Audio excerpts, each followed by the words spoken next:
how much does it really cost to rack some solar panels for mining in particular? And that's what I'm doing, but this would apply for anything, whether you just want to build a mini to medium or even large commercial level solar farm. I'm VoskCoin on the VoskCoin YouTube channel. I've been looking at ground mount arrays. We're currently installing one, and I'm actively evaluating other options, trying to get my costs down, seeing what I like, seeing what I don't like, what's easy to install, what's harder to install, what's more involved, everything in between. My boots have hit the field, and I'm learning as I go, and I'll be reporting everything back here on the tube. So if you subscribe, follow me on my solar powered journey.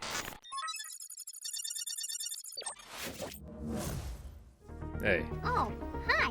What are you doing July 21st, 23rd? I thought you'd say that. Heading down to Mining Disrupt. They're back in Miami, Florida, baby. It's the biggest Bitcoin crypto mining conference in the world. Use our link to not only buy a ticket, but to get a discount. So original system, I did not build. It was just a pilot here. And that used Iron Ridge. They actually didn't follow the engineered designs as I look a little more closely and have a little bit more time these days. It was supposed to have 3-inch piping. They used 2-inch piping. The spacing is more spread out than it's supposed to be, up to 12 feet, which you're not supposed to do per the engineered plans, but apparently when talking to some people in the industry, that's really common for them to do, and it should be fine. Should be. I'm gonna be here forever, so I'll definitely let you know that's not the case. And then we have gotten some Integra racks. These are basically 1 rack per panel.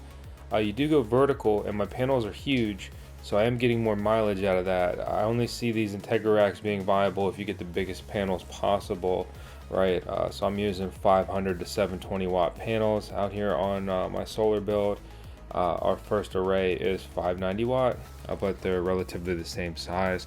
They're also bifacial, so getting them close to the ground like that, but still relatively vertical, as far as the solar panel goes. I'm gonna dump some white rock behind that, one to act as an additional anchoring, and then a little bit of weed control and drainage control, but especially to reflect, right? Because that's going to reflect a lot more than grass and weeds and dirt and all these other dark to medium tone things. The technical term for this is albedo. The higher albedo, the bigger essential light reflection we're going to get. So white limestone, white crushed stone, which you can get from all your local quarries, probably, at least here in the US of A, would reflect about 30 to 50% of the sunlight based on its albedo of 0.3 to 0.5. Bifacial solar panels literally have solar panels on the back. That's the point, they're bifacial. If you look at this, you can see the array by my house. These are Rec Alpha 430s. These are not bifacial. The back is just white, it's plain, it doesn't do anything. Now you look at these Jinko 590 watts I have, they look like a solar panel on the front and back. According to bifacialmax.com, the albedo estimate of the ground is 0.15 to 0.3, which would result in a 5 to 8% gain on a 590 watt panel, which is pretty big on a wattage that size. That's 30 to 50 watts of extra panelage. If we throw stone there, the estimates are looking at 7 to 12% more output. So we have a bifacial on dirt, estimated 620 to 640 watts. Bifacial on white gravel, 680 to 708 watts. I may need to rethink my inverter situation. I don't want to be too wasteful, because your inverters are your bottleneck in a scenario like this, and it's called clipping.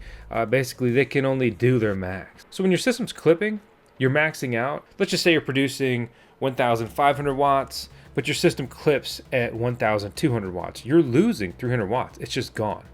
You just don't get it. You compare this to a monofacial panel.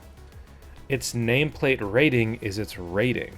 590 watts is simply 590 watts. However, again, because this is bifacial, and if we spring for stone, I could be getting an extra 100 watts per panel. It's a lot of free real estate. It's free real estate. At 9 cents per kilowatt hour, which is what I pay out on my Bitcoin mining farm, adding white stone is estimated to generate 7 to 12 megawatt hours of additional power per year, assuming I would also be able to gain this on the inverter side. That would equate to a value of $630 to $1,080. How many tons I would need for this? I'm hoping 2 deliveries of stone would be good enough, if not really one. I'm guessing that'll cost me like $600 to $1,200. Worst case, definitely under $2,000. Which means that no matter how you slice it, assuming I can get some of this gain, even half of it, I would be looking at breaking even on the stone just simply due to the extra generation that it would produce 1 to 4 years. And it's also going to add additional weight on top of all these racks, which will increase their resistance to getting ripped up by some kind of windstorm, tornado, and all of that. There's benefits across the board on it. Looking at the Iron Ridge setup, the lower panels will get more shaded, but the higher panels will be opened up a bit more. I'm wondering if it would kind of even out. I'm not sure on that front. Let's just say it's equal, it's relative. I do think I would end up spending more on stone. There's also going to be the spacing in between the panels for any array direction. I wonder how much it's really worth to say, instead of keeping grass in the middle, to put stone. Kind of thinking aloud on that front. Bit of a side quest, but back on topic with this racking costs. Right, so the IntegraRack system, before discounts and things like that, I'm pretty much looking at a all-in cost, right, of $174 per panel just to rack it, right? So that's the rack, the ground screw, or anchor, whatever it's called, the thing you're driving with an impact. Then we look at Iron Ridge, and that's looking to be about $183 per panel. That's including the piping, all the Iron Ridge parts. Should be everything there. I'm not including inverters and stuff like that. But I'm essentially paying 3 times the cost per panel for racking of like the price I'm getting into these panels for. I've got some really good panel pricing, $60, $70, $80 per panel. My costs are 12 to 20 cents per watt on panels, for which order. Most of it's more towards like 13 on average, but that's going to be my range there. So I'm not really seeing any savings going to Iron Ridge. I think that I'm paying a bit much for the IntegraRack system at this kind of volume. I'm racking up around 170 panels. The numbers were based on 168 IntegraRack order and a 180 panel Iron Ridge order. So the actual cost is about the same. The cost per panel is pretty close there, all things considered. I'm also going to explore APA Solar's Ready Racks again as just another option. I'm not opposed to driving in piers like I need for Iron Ridge or some of these other ground mount solutions, running a skid steer or really a track loader and all that stuff. I would kind of prefer not to. My biggest concern is really racking these panels, say on the Iron Ridge, when we get 16 feet high. Right, so these panels are 8x4, we go 4 high. The top of that's going to be all of 16 feet. It's really going to be more like 17-ish feet. And that's difficult. These are heavy. The panels, they weigh 60 to 80 pounds a piece. And some days it's just going to be me and this guy. Hi guys, Editor Vincent here. I'm actually at the Vosk mining farm right now. And this month I'm going to help Vosk build the solar farm. So only 2 people. Other days we'll have some more help. Certain things we could do on one day and then do maybe rack panels on another day when we have more help. And you may think, well, you're just 168 panels, that's a lot, but it's not that much. But this is just one array. We're basically embarking on a 1,000 solar panel journey. That's why I'm looking at, what am I going to do next? Because I still have a lot to do. What's feasible? I want to have this done, start to finish, in 2 months, but really, essentially 1 month. You may say, well, why don't you just put it on the roof?